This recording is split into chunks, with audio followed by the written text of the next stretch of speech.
They own palaces worth billions. They inherit crowns that cannot be bought. But there is one estate they never mention, buried so deep inside the architecture of British royal finance that even Parliament pretended not to see it for 700 years. And when the world finally looked inside, what they found wasn't just wealth. It was a machine designed to make sure the monarchy never had to choose between power and survival. The Duchy of Lancaster. 15 billion acres scattered across England. £600 million in holdings. Zero inheritance tax. Zero capital gains. Zero corporate disclosure requirements. It doesn't appear on royal balance sheets the way normal assets do. It isn't technically owned by the state. And the reigning monarch controls every penny without ever signing a single public document. If you're hearing this name for the first time, that's not an accident.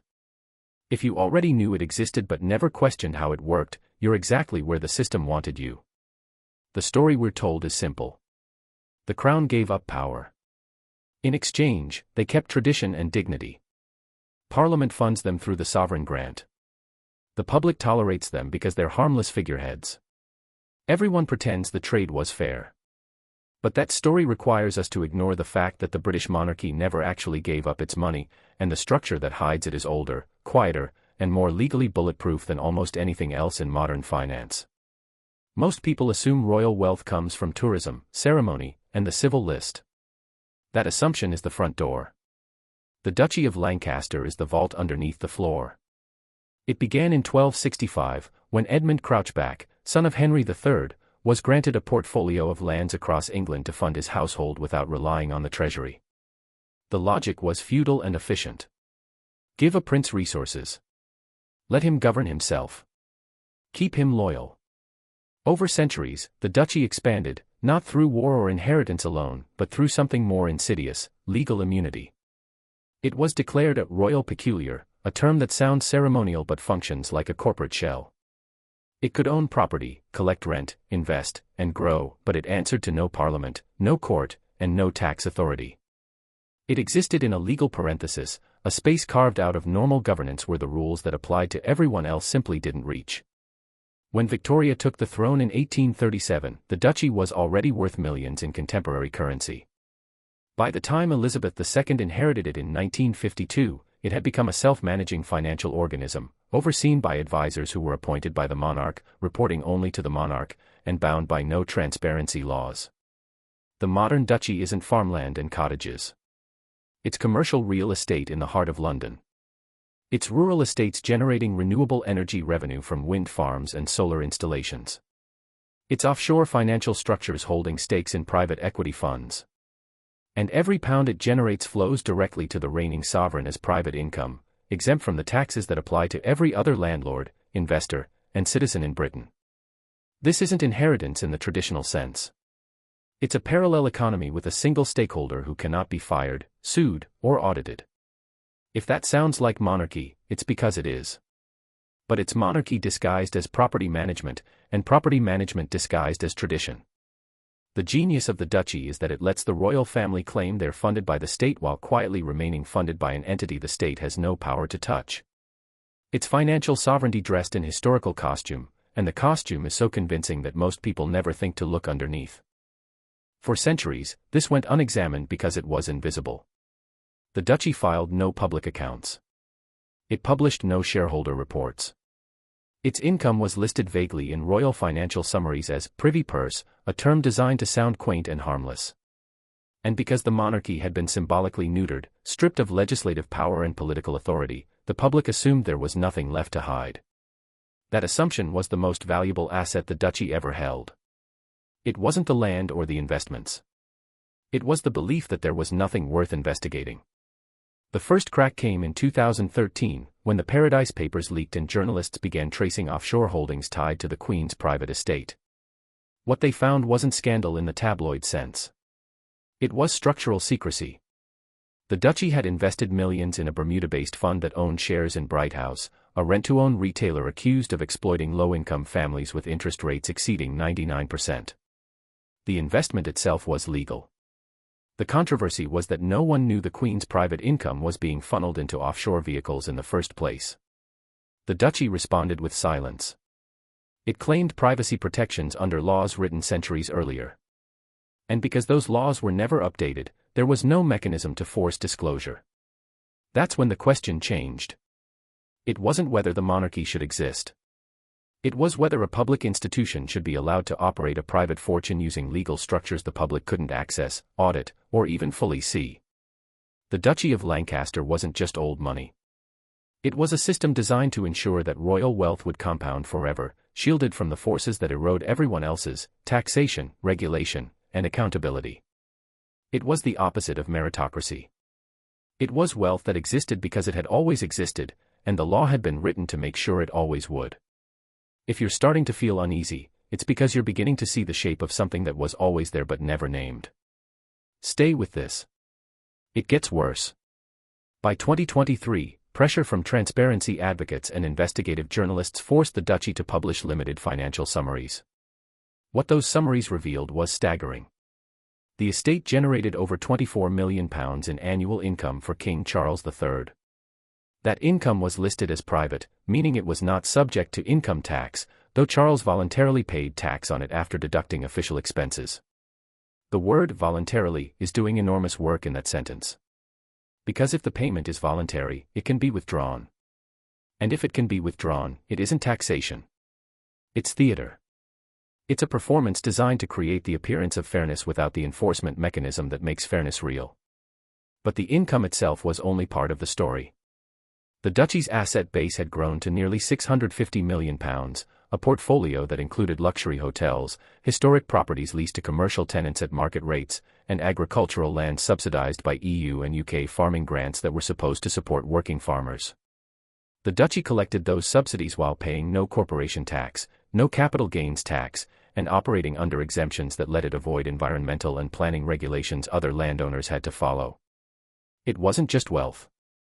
It was a legal moat that let wealth grow without friction, without the drag of compliance costs, without the risk of regulatory penalties. The most unsettling part wasn't the money. It was the fact that nobody seemed to know who decided how it was managed. The Duchy's executive team was appointed by the monarch, but it operated as a separate legal entity.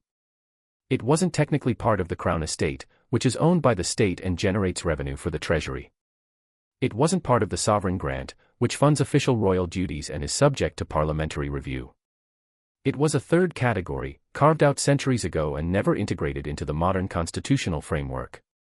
It was an artifact of feudalism that had survived by staying quiet, by never demanding attention, by letting people assume it was either harmless or already regulated.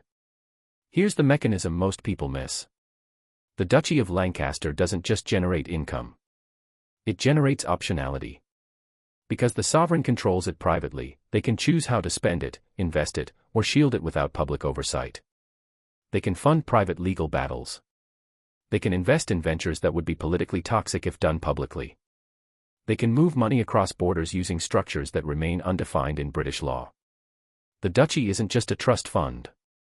It's a tool for financial autonomy in a constitutional system that was supposed to eliminate exactly that kind of autonomy. And because the monarchy no longer governs, because it no longer commands armies or writes laws, the public stopped watching the money. That's the trick. We traded visible power for invisible wealth, and we assumed the trade was complete. But power doesn't disappear. It changes shape. And wealth, especially wealth this old and this protected, is just another form of power. The Duchy of Lancaster is proof that Britain never actually abolished royal control. It just moved it off the books, into structures so old and so embedded that challenging them feels like challenging gravity. If this is making you rethink what constitutional monarchy actually means, you're not alone. That discomfort is the point. The question that haunts this story isn't whether the Duchy is legal. It is. The question is whether legality should be enough. Because the Duchy of Lancaster operates inside a legal framework that was written when Parliament itself was a royal instrument, when laws were passed to protect the throne, not limit it. Those laws were never repealed. They were just forgotten. And the Duchy survived by staying inside that forgotten space, growing quietly, compounding for centuries, untouched by the social contracts that reshaped everything else. Consider what this means in practice.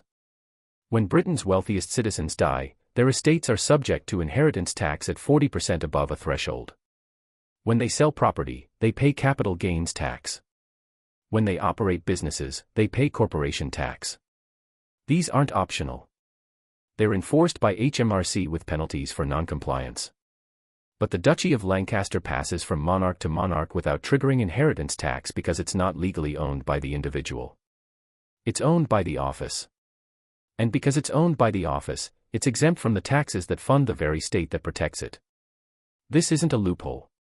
Loopholes are accidents. This is design. It's a system that was built to ensure royal wealth would never be subject to democratic redistribution, and it works so well that most people don't even know it exists. The few who do know often defend it on the grounds of tradition, as if tradition justifies inequality, as if the age of a privilege makes it more legitimate rather than more absurd. Here's what makes it even more surreal. The Duchy of Lancaster owns properties in some of the most economically depressed areas of northern England. It collects rent from tenants who qualify for housing benefits.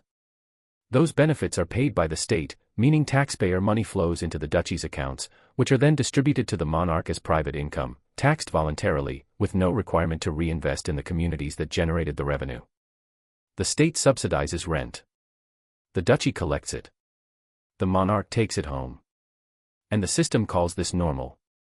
If you're angry, you're paying attention. But anger without understanding is just noise. What matters is the mechanism. The duchy survives because it exists in a legal category that predates modern democracy. It was created when the king was the state, when royal property and state property were the same thing. But as Britain transitioned to constitutional monarchy, the duchy wasn't absorbed into the state. It was left in private hands. That distinction is everything. It means the monarchy retained financial sovereignty even as it lost political sovereignty. It means the compromise we were taught about, the deal where royals gave up power for ceremony, was incomplete. They gave up visible power. They kept the money. And the money, over time, became its own form of power. This is what generational wealth looks like when it's encoded into constitutional law.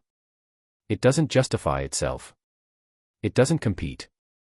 It simply persists, and the longer it persists, the more it begins to feel inevitable, even natural.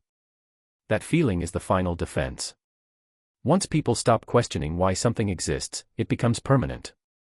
The Duchy of Lancaster isn't hidden because it's illegal. It's hidden because visibility would force a conversation Britain's establishment has spent 300 years avoiding. That conversation would start with a simple question. If the monarchy is ceremonial, if it holds no political power, if it exists only as a symbol of continuity and national identity, why does it need a private fortune generating tens of millions of pounds a year, shielded from the taxes and regulations that govern everyone else? And if the answer is tradition, then we need to admit that tradition is just another word for inherited advantage, and inherited advantage is just another word for inequality that we've agreed not to fix. The Duchy of Lancaster is not an accident. It's not a loophole. It's a feature of a system that was designed to protect wealth from democracy, to make sure that even if the monarchy lost political control, it would never lose financial control. And it worked. For 7 centuries, it worked so well that most people didn't even know it existed. That's not just secrecy. That's systemic elegance. And it's still working. Let's go deeper into what the duchy actually owns, because the abstraction of £650 million hides the reality. The duchy owns the Savoy estate in London, prime real estate that includes hotels and commercial property generating millions in annual rent. It owns the foreshore along parts of the Lancashire coast, meaning it collects fees from anyone who wants to build, fish, or operate commercially in those areas. It owns moorland used for grouse shooting, leased to wealthy clients who pay premium rates for access. It owns farmland that receives agricultural subsidies meant to support food security, except the duchy isn't farming for food security. It's farming for profit. And all of this operates under exemptions that were never voted on, never debated in modern parliament, never subjected to the kind of scrutiny we apply to every other form of institutional wealth. The exemptions themselves are staggering. The duchy is not subject to the Freedom of Information Act, meaning journalists and researchers cannot force it to disclose how it makes decisions, where it invests, or who benefits from its activities. It is exempt from the corporate transparency requirements that apply to every other large landowner in Britain.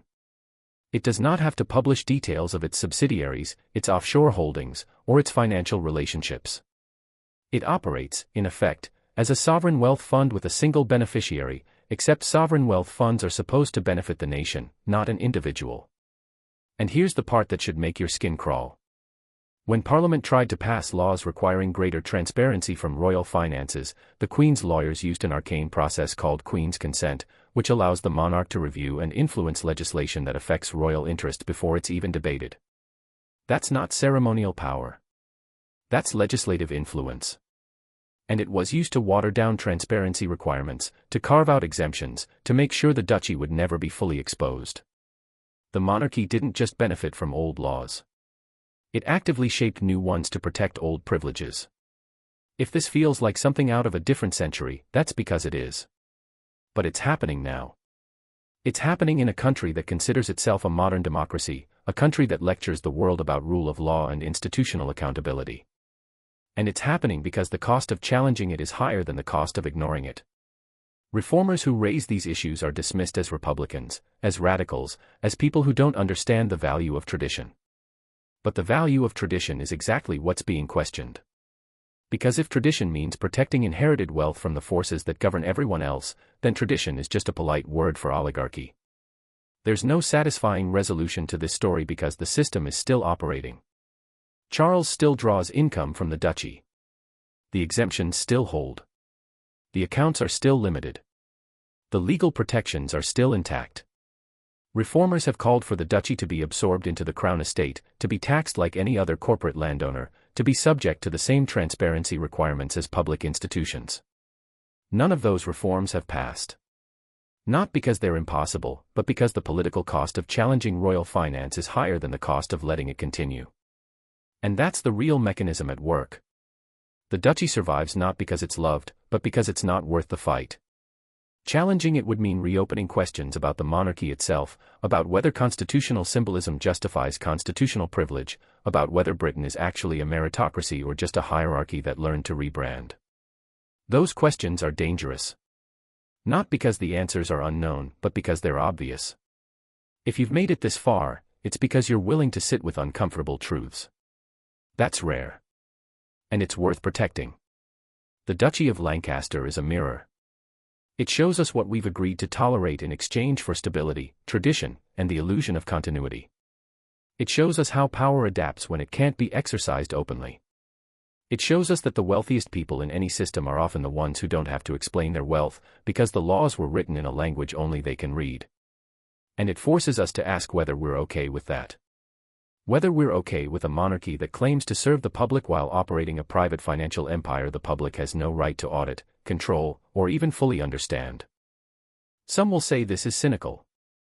That it ignores the good the monarchy does, the tourism it generates, the continuity it provides. But that's not the argument. The argument is simpler. If the monarchy is purely symbolic, it should be funded symbolically. If it holds no power, it shouldn't hold financial sovereignty. And if it exists to represent the nation, it should be subject to the same rules as the nation. The Duchy of Lancaster violates all three principles. And it does so not by breaking the law, but by being older than the laws we now pretend are universal. That's the lesson. The most protected wealth isn't the wealth that hides. It's the wealth that's so embedded in the system that questioning it feels like questioning the system itself. The duchy isn't a scandal. It's a blueprint. And if we can't challenge it in Britain, where constitutional monarchy is supposed to be the compromise, then we need to admit that some forms of power were never actually surrendered. They were just repackaged. And we were taught not to look. What makes this particularly insidious is how the narrative is controlled. When the duchy is mentioned in mainstream media, it's described in neutral terms. The Duchy of Lancaster, which provides private income to the monarch. No analysis. No context. No comparison to how wealth is treated for anyone else. The language is designed to make it sound normal, administrative, boring. And boring is the goal. Because once something becomes boring, it becomes invisible. And once it's invisible, it's safe. The people who manage the duchy aren't villains. They're professionals doing their jobs within a legal structure they inherited. But that's exactly the problem. The system doesn't need villains. It needs inertia. It needs people to follow the rules without questioning why the rules exist. It needs journalists to report the facts without connecting them. It needs the public to hear the words, Duchy of Lancaster, and feel nothing, because feeling nothing is how power persists. If this changed how you think about wealth, power, or the stories we tell ourselves about fairness, share it. These conversations only happen when someone starts them. And the institutions that benefit from silence are counting on you to stay quiet. Don't.